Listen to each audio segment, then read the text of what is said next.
Hello बच्चों, आज हम पढ़ेंगे प्रथम विश्व युद्ध के दौरान और बाद में भारतीय लोगों को किन कठिनाइयों का सामना करना पड़ा। जब पहला विश्व युद्ध हुआ, पहला विश्व युद्ध 1914 से 1918 तक चला। इसके दौरान और बाद में जो भारतीयों को कठिनाइयाँ हुई, हम उनका वर्णन करेंगे। तो प्रथम विश्व युद्ध के दौरान व बाद में भारतीयों को निम्नलिखित कठिनाइयों का सामना करना पड़ा। तो पहली है, विश्व युद्ध ने एक नई आर्थिक व राजनीतिक स्थिति पैदा कर दी थी। इसके कारण रक्षा व्यय में बहुत वृद्धि हुई। इस खर्च को पूरा करने के लिए ऋण लिए गए, करों में वृद्धि की गई, सीमा शुल्क बढ़ा दिए गए और आयकर शुरू कर दिया गया। तो पहला पॉइंट क्या था कि नई आर्थिक और राजनीतिक स्थिति पैदा हो गई, जिसके कारण से जो रक्षा व्यय था अपने देश की सुरक्षा के लिए, आंतरिक और बाह्य सुरक्षा, उसके लिए जो रक्षा व्यय किया जाता था, रक्षा खर्च किया जाता था, उसमें बहुत अधिक वृद्धि हुई। और इस खर्च को पूरा करने के लिए, जो रक्षा व्यय में वृद्धि हुई, इस खर्च को पूरा करने के लिए सरकार ने क्या किया, दूसरे देशों से ऋण ले लिए और करों में वृद्धि, जो टैक्स लगाए गए थे उनमें वृद्धि की गई। जो सीमा शुल्क था वो भी बढ़ा दिया और आयकर नए सिरे से शुरू कर दिया गया। दूसरा आता है, युद्ध के दौरान कीमतों में बहुत वृद्धि हुई। जब युद्ध हुआ तो कीमतें बहुत अधिक बढ़ गई थी, पाव की कीमतें बहुत बढ़ गई थी, कीमतें लगभग दुगनी हो चुकी थी, जिसके कारण लोगों की मुसीबतें और बढ़ गई। लोग चाहते थे जब युद्ध समाप्त होगा तो कीमतों में कमी होगी, लेकिन ऐसा नहीं हुआ। युद्ध के दौरान और बाद में भी कीमतों में बहुत वृद्धि होती रही, लगभग कीमतें दुगनी हो गई, जिसके कारण से मुसीबतें बढ़ती चली गई। तीसरा आता है, गाँव में लोगों को सेना में ज़बरदस्ती भर्ती किया गया। गांव-गांव में जाकर के जो सैनिक थे, वो जो जवान लोग थे, युवक लोग थे, उनको ज़बरदस्ती सेना में भर्ती करते थे, जिससे लोगों में गुस्सा बढ़ गया था, बहुत ज़्यादा गुस्सा हो गया था।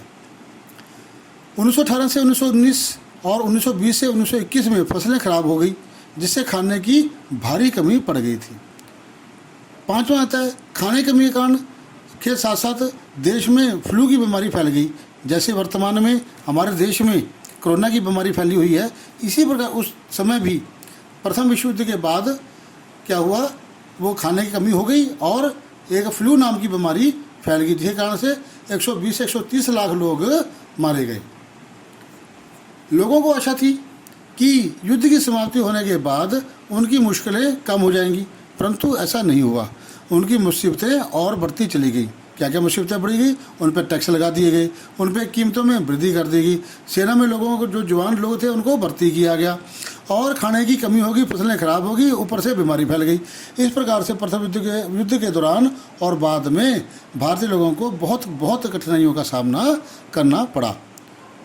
दूसरा आता है, भारत में राष्ट्रवाद की भावना को बढ़ावा देने वाले कारकों का वर्णन करो। क्या क्या ऐसे कारक थे, आकार का मतलब साधन थे, जिनके द्वारा राष्ट्रवाद की भावना, देशभक्ति की भावना, राष्ट्र प्रेम की भावना को बढ़ावा मिला।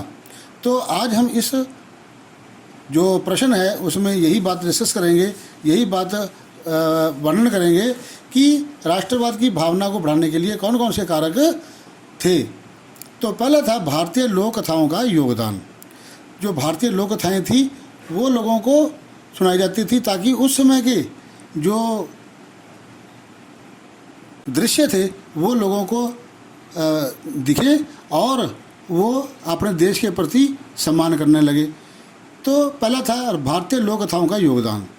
राष्ट्रवाद की विचार भारतीय लोक कथाओं को पुनर्जीवित करने के लिए के आंदोलन से शुरू हुआ।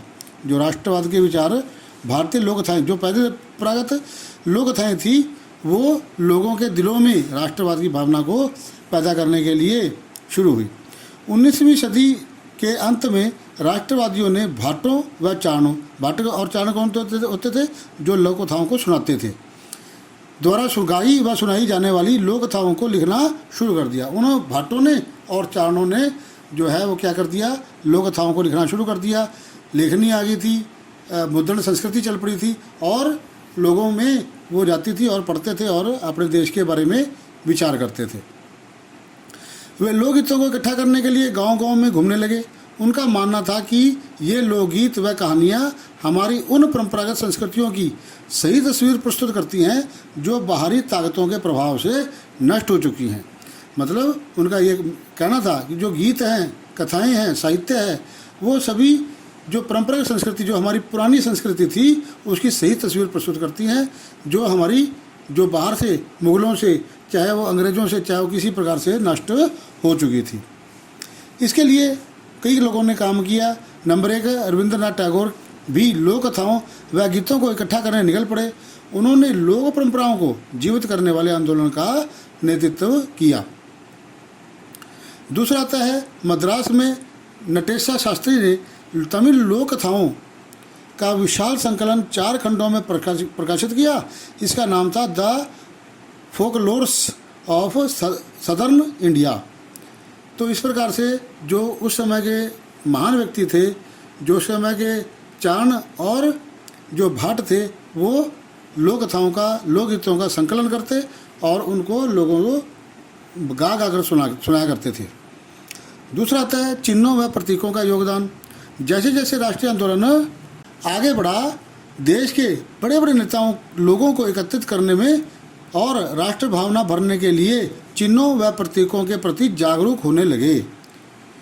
जैसे हम कोई भी आंदोलन चलाते हैं तो उससे पहले हमारा अपना झंडा तैयार कर करके उस आंदोलन में हम चलते हैं। उसी प्रकार से उस समय भी जो बड़े बड़े नेता थे, उन्होंने चिन्हों का और प्रतीकों का और झंडों का प्रचलन किया और आंदोलन में उसको लगाया। बंगाल में स्वदेशी आंदोलन के दौरान एक हरा, पीला, लाल रंग का तिरंगा झंडा तैयार किया।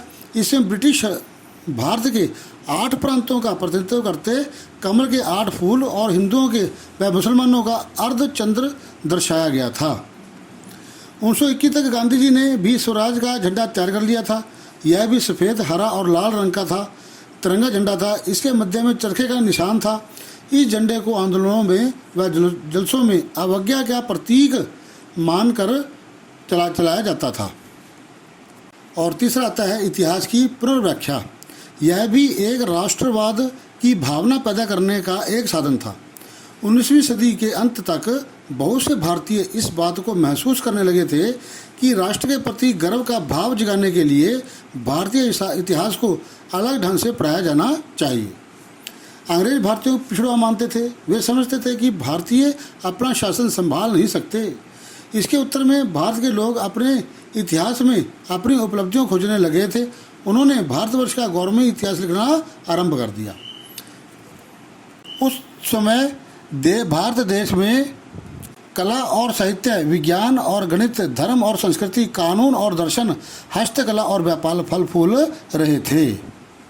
धन्यवाद दोस्तों। यदि आपको मेरे ये वीडियो, ये प्रश्न आपको अच्छे लगे, अच्छी तरह समझ में आ गए, तो मेरे इस चैनल को सब्सक्राइब करें, जिसका नाम economic analysis with Ashwini Kumar Gupta है, को सब्सक्राइब करें, लाइक करें, शेयर करें और बेल आइकन का बटन को दबाना ना भूलें, ताकि मेरे आने वाले वीडियो और नोटिफिकेशन आपको मिलते रहें। और एक बात और कि यदि आपको कोई और प्रश्न समझना हो तो आप कृपया नीचे जो इनबॉक्स है, कमेंट बॉक्स है, उसमें आप लिख सकते हैं। मैं आपको उससे संबंधित पूरा मटेरियल उपलब्ध कराऊंगा। धन्यवाद।